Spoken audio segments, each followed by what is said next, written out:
All right, so let's take a look at this GFCI receptacle tester. Comes with the LCD from Klein tools. This is the RT250. I've been wanting to get one of these for quite some time. It does come with the AAA batteries included, and it has a backlit display, which I kind of wanted. Mine's is getting old, and I wanted to upgrade. You do have a 2-meter drop, kind of like a guarantee that it shouldn't break. It'll take that kind of punishment. All right, so let's go ahead and see how it looks and plug it in and test it out. This is a great tool that you could pair with their multimeter. I picked this one up. This is the MM420. Fantastic with the backlight also. And you could also pair with the voltage tester. This is a line tester. Very simple and very effective. Just go ahead and remove. Oh, that feels so good. Love doing that. Okay, so it does come with a little Phillips in the back.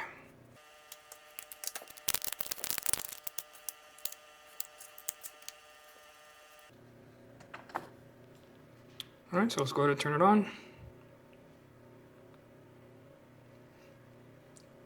Ooh, absolutely beautiful. All right, so then this is how you test your GFIs.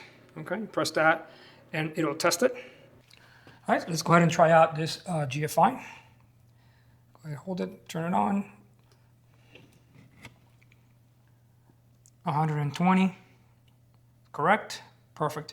One of the great things that this has is it's got a little bit of a memory in it. So let's say if you plug it into somewhere where you can't see the top because it's a tight displays, if you pull it up, you still see what you had. Okay, so it keeps like a little bit of memory for just a little bit. Let's see how long. All right, there it goes. It gives you about 5 seconds or so, and which is a great feature. That's why I kind of wanted one of these. And you can still see it this way. You get the green light. And let's test the GFI by pressing test. And it's also going to measure. Same thing. You put it out, bring it out, and it tells you there 0.08. Pretty sweet. Really like using, if you're wanting one of these for quite some time, since I do, rentals, they do check sometimes the outlet, so it's easy in and out, and you get to, you don't have to read that little map that they usually have the manual ones. Pretty much get the green light, you get the, correct voltage, and move on to the next one. Very simple. So, great tool to have in your toolbox, and it has the automatic shut off, so if you leave it on for whatever reason, it will turn off, automatic. All right, so if you have any questions or comments, you know what to do. Don't forget to like and follow. Do check out some of our videos. They do help out the channel.